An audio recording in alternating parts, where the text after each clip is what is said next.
Oak woodlands, undeniably one of California's most iconic ecosystems. For thousands of years, they've spanned every corner of the state, covering millions of acres. Despite their prevalence, these trees have been declining in numbers for hundreds of years. It is estimated that in the 1850s, California had 12 million acres of oak woodlands. Since then, over a third have disappeared and continue to do so. The biggest threat to oak woodlands has been the expansion of cities and agricultural land. Oak woodlands in particular were a favorite as their relative low density made clearing them easier than conifer forests. This is still the leading cause of oak woodland disappearance today, with 20% of our oaks facing, quote, rapid and increasing urbanization by the year 2040. But even on protected land, oaks are still declining. A major reason for this is a threat that is just starting to become widely understood and acknowledged: conifer encroachment.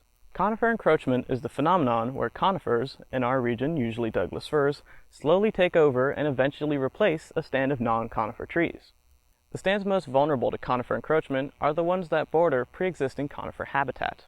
Historically in Sonoma County, Douglas firs were only found in small stands at the tops of tall hills, being surrounded everywhere else by oak woodlands.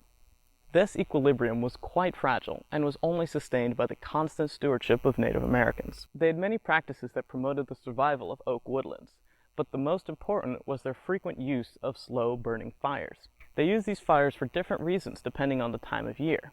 Sometimes to clear grass for easier acorn harvesting, or sometimes to increase the seed yield of specific plants. These fires also kept Douglas firs in check, with their frequency ensuring that any Douglas fir saplings that grew in neighboring oak woodlands would be burned before they had a chance to fully grow. This balance was maintained until the late 1700s, when Spanish missionaries began forcing natives to stop practicing these cultural burns.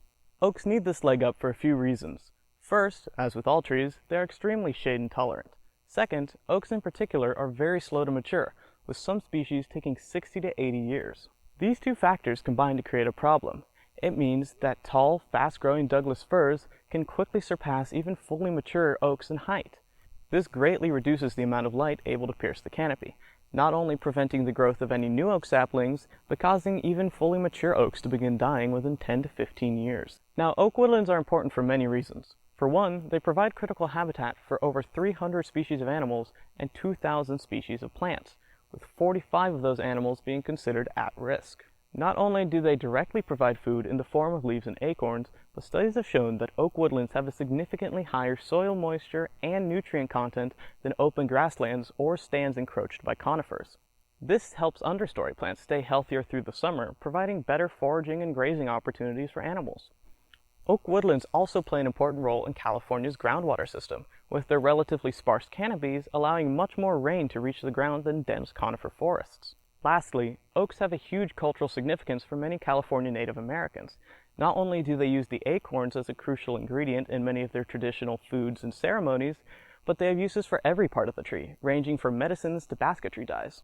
Luckily, conifer encroachment can be stopped or even reversed with some relatively simple changes. Most important is the reinstatement of frequent cultural burns. In the early stages of conifer encroachment, this alone can be enough for a stand of oaks to recuperate. But once the conifers have matured enough to be fire resistant, felling or girdling them is needed before restoring frequent burns will have its desired effect. For those who don't know, girdling is when a cut is made around the whole circumference of a tree, severing its cambium. This kills the tree but keeps it standing, providing valuable standing deadwood or snag habitat. Girdling is a less destructive alternative to felling and is normally used in dense areas where a falling tree could cause damage to surrounding plants. All of this only works if the encroachment has not reached the severity where the oaks are already permanently damaged. In that case, a total reset is normally needed, with new oak saplings being planted and stewarded for the next 2 years. This sounds like a lot of work, and it is, but with 75% of California oaks being on private property, this is somewhere where we can't rely solely on government protection to fix the problem. If you are a Sonoma County landowner, you can help by reaching out to organizations such as Fire Forward or the Good Fire Alliance, which help organize controlled burns on private property.